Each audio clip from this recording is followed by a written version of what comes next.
दोस्तों, रायपुर में दूसरे वनडे में कुछ ऐसा देखने को मिली जिसकी कल्पना भी किसी नहीं की थी। जी हां दोस्तों, रोहित शर्मा ने बीच मैदान में टीम इंडिया के तेज गेंदबाज और कोच गौतम गंभीर के फेवरेट खिलाड़ी हर्षित को गालियां दे दी। दूसरे मुकाबले में करारी हार मिली, सब जानते होंगे। उसकी वजह से गेंदबाजों के लिए कुछ खास मदद नहीं मिल पाई थी, लेकिन इन सब के बीच में तेज गेंदबाज हर्षित राणा साउथ अफ्रीका के खिलाफ दूसरे वनडे मैच में काफी महंगे साबित हुए और 10 ओवरों में 70 रन खर्च कर दिए। हर्षित गेंदबाजी देखकर रोहित शर्मा बुरी तरह भड़क गए और बीच मैदान में उन्हें गालियां बकने लगे। ये पूरा मामला ड्रेसिंग रूम में कोच गौतम गंभीर रोहित शर्मा पर बुरी तरह भड़क गए और तीसरे वनडे से बाहर कर दिया है। जी हां दोस्तों, बताएंगे पूरी खबर, तो वीडियो को अंत तक जरूर देखें और अगर आप टीम इंडिया के फैन हो तो वीडियो को लाइक जरूर करें। दोस्तों, रायपुर के शहीद वीर नारायण सिंह स्टेडियम में आज दूसरे वनडे की शुरुआत से ही माहौल बिजली सा गूंजने लगा। जैसे ही दोनों टीमें मैदान पर उतरी, दर्शकों के शोर ने ऐसा माहौल बनाया कि मानो पूरा रायपुर क्रिकेट की धड़कन पर चल रहा हो। भारत की ओर से उम्मीदें बहुत ऊंची थीं, क्योंकि पिच बैटिंग के लिए शानदार दिखाई दे रही थी। हल्की घास, थोड़ा उछाल और गेंद बल्ले पर ऐसे आ रही थी जैसे किसी ने बैटिंग प्रैक्टिस के लिए परफेक्ट विकेट तैयार कर रखा हो। इस पिच को देखकर हर किसी ने कह दिया आज रन बरसेंगे। लेकिन दक्षिण अफ्रीका ने टॉस जीतते ही गेंदबाजी चुन ली, एक ऐसा फैसला जिसने भारत को शुरुआत में जरा चौंकाया, पर भारतीय बल्लेबाजों ने जल्द ही बता दिया कि आज स्कोरबोर्ड चलने वाला है, रुकने वाला नहीं। शुरुआत हुई रोहित शर्मा के छक्के से। नदरे बर्गर की गेंद थोड़ी फुल थी और रोहित ने बिना सोचे एक जोरदार पुल फ्लिक खेलते हुए मिड विकेट के ऊपर से छक्का जमा दिया। भीड़ एक झटके में पागल हो गई। अगली ही गेंद पर उन्होंने पॉइंट की दिशा में चौका काट दिया, लेकिन बर्गर ने अपने अनुभव का इस्तेमाल करते हुए तेज बाउंसर डाली और रोहित पुल करते हुए डी कॉक को कैच दे बैठे। छोटा कैमियो था, लेकिन रफ्तार सेट हो गई थी। इसके बाद यशस्वी जायसवाल ने धैर्य और क्लास दोनों दिखाया। उन्होंने मार्को जॉनसन पर जो छक्का मारा, फ्रंट फुट पर आकर मिड विकेट के ऊपर से, वह एकदम स्कूल बुक शॉट था। यशस्वी ने 22 रन बनाए, लेकिन जॉनसन ने उनकी गलती पकड़ ली और उन्हें आउट कर दिया। भारत 62 पर 2 विकेट पर था और यहीं से मैच ने अपना असली रूप धारण किया। क्रीज पर आए विराट कोहली और ऋतुराज गायकवाड़, और इन दोनों ने मिलकर आज भारतीय पारी को इतिहास की ओर मोड़ दिया। विराट की क्लास के बारे में क्या ही कहा जाए। 7 चौके, 2 छक्के, हर शॉट पर टाइमिंग ऐसी कि गेंद मानो उनके आदेश मान रही हो। केशव महाराज पर उनका लॉन्ग ऑन वाला छक्का तो ऐसा था कि कैमरे को ऊपर उठकर पकड़ना पड़ा, गेंद हवा में जैसे गायब ही हो गई। मार्कराम की स्पिन पर विराट ने जो अंदर बाहर का शॉट खेला, एक्स्ट्रा कवर के ऊपर से, वह शुद्ध कला थी। 93 गेंदों में 102 रन कप्तान के अंदाज में, दमदार क्लास के साथ। दूसरी तरफ ऋतुराज गायकवाड़ आज एक नए रूप में दिखे, एलिगेंस प्लस अटैक। उन्होंने 12 चौके और 2 खूंखार छक्कों के साथ 83 गेंदों पर 105 रन ठोक दिए। जॉनसन की शॉर्ट गेंद पर उनका स्क्वायर लेग के ऊपर से उठा हुआ छक्का, भाई वह तो बस क्लास की मिसाल था। महाराज की थोड़ी सी फुलर गेंद को उन्होंने ऐसे उठाया कि गेंद सीधी लॉन्ग ऑन फील्डर के ऊपर से खड़े खड़े निकल गई। उनकी टाइमिंग आज किसी कला से कम नहीं।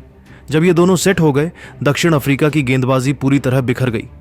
नंद्रेबर्ग, नगिदी, जेंसन, सभी के ओवर में चौके छक्के लगातार गिरते रहे और फिर क्रीज पर आए केएल राहुल और उन्होंने भी 43 गेंदों पर 66 रन की ताबड़तोड़ पारी खेलकर गेंदबाजी को पूरा टुकड़ा टुकड़ा कर दिया।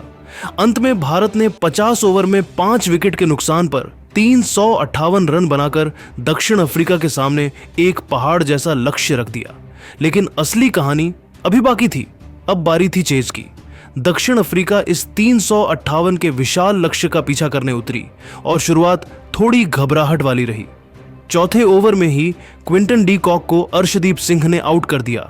गेंद ऑफ स्टंप के बाहर हल्की मूव हुई। डी कॉक ने ड्राइव करने की कोशिश की और पीछे कैच। भारत को लगा कि ऐसे अब दबाव में आएगी, लेकिन असली जवाब तो अभी आना बाकी था। तेम्बा बावुमा ने आते ही भारतीय गेंदबाजों पर अटैक कर दिया। कभी बैकफुट पंच, कभी कवर ड्राइव, तो कभी तेज रनिंग। उन्होंने 46 गेंदों में 48 रन ठोककर चेज की रफ्तार को बढ़ा दिया। प्रसिद्ध कृष्णा की एक शॉट गेंद को उन्होंने मिड विकेट के ऊपर से मारकर छक्का जड़ा। वह शॉट देखकर भारतीय फैंस भी सिर हिलाते रह गए। बावुमा आगे बढ़ रहे थे, लेकिन प्रसिद्ध ने उन्हें फंसाकर आउट किया। असली तूफान आया एडन मार्कराम के रूप में। मार्कराम आज किसी दूसरे ही स्तर पर थे। क्या बैटिंग, क्या टाइमिंग, क्या स्ट्रोक प्ले। उनकी 110 रन की पारी में 8 चौके और 6 छक्के शामिल थे। उनका पहला छक्का अर्शदीप पर सीधा लॉन्ग ऑफ, इतना क्लीन कि गेंदबाज बस पीछे मुड़कर देखता रह गया। फिर कुलदीप यादव की गेंद पर उन्होंने लगातार 2 चौके और एक छक्का मारा। गेंद घूम रही थी लेकिन मार्करम की आंखें जैसे गेंद को पकड़ लेती थीं। उनका साथ दिया डेवॉल्ट ब्रेविस ने 34 गेंदों में 54 रन और उस पर 4 चौके 3 छक्के। उनका छक्का जो उन्होंने जडेजा की गेंद पर लॉन्ग ऑन के ऊपर से मारा, डरावनी टाइमिंग। ब्रेविस और मार्करम ने मिलकर भारत की गेंदबाजी को लगभग खत्म कर दिया। दोनों ने बीच के ओवरों में ऐसा अटैक किया कि 200 रन सिर्फ 29 ओवर में बन गए। फिर आया वह मोमेंट जब लगा भारत वापसी करेगा। हर्षित राणा ने मार्करम को 110 पर आउट कर दिया, लेकिन दक्षिण अफ्रीका रुकी नहीं। टोनी डे जॉर्जी और जॉनसन ने मिलकर रफ्तार बनाए रखी। जडेजा, कुलदीप, अर्शदीप, किसी पर भी कंट्रोल करना आसान नहीं था क्योंकि दक्षिण अफ्रीका लगातार रन बनाता रहा। 45 ओवर पूरे होते होते स्कोर था 6 विकेट के नुकसान पर 327 रन बना चुका था और यहां से जीत करीब लग रही थी। और अंत में कॉर्बिन बॉश और केशव महाराज ने समझदारी से बल्लेबाजी कर साउथ अफ्रीका को 4 विकेट से जीत दिला दी। दोस्तों, इस मैच में असली रोमांच 37वें ओवर में देखने को मिला, जब हर्षित राणा ने एक ही गेंद में 10 रन दे दिए। जब उस ओवर की सिर्फ चौथी गेंद डालने के बाद गेंदबाजी लाइनअप पर लौट रहे थे, तब रोहित शर्मा ने उन्हें बीच में ही रोक दिया। रोहित शर्मा ने हाथों के इशारों और जोशीले अंदाज में उन्हें अपनी गेंदों की लंबाई और दिशा सुधारने की सलाह दी। इस दौरान वहां दूसरे तेज गेंदबाज प्रसिद्ध कृष्णा भी आ गए। रोहित शर्मा ने कुछ समय तक दोनों को काफी समझाया। वो काफी नाराज भी नजर आ रहे थे, इसका थोड़ा असर भी दिखा। और एक गेंद पर जो 10 रन लुटा देने वाले हर्षित राणा थे, उन्होंने आखिरी 2 गेंदों पर सिर्फ 1 रन ही खर्च करने दिया। हालांकि इसके बाद भी ओवर में 16 रन बने। अब आपको बता दें कि हर्षित राणा की तुलना पाकिस्तान के हरीश राव से इसीलिए की जा रही है क्योंकि आपको याद होगा किस तरह वो प्लेन का इशारा करता हुआ तेज गेंदबाज एशिया कप में अपनी गेंदबाजी से पाकिस्तान के हार का कारण बन बैठा था। उसी तरह सोशल मीडिया पर कई लोग हर्षित राणा को इंडिया का हैरिस रफ इस समय कह रहे हैं।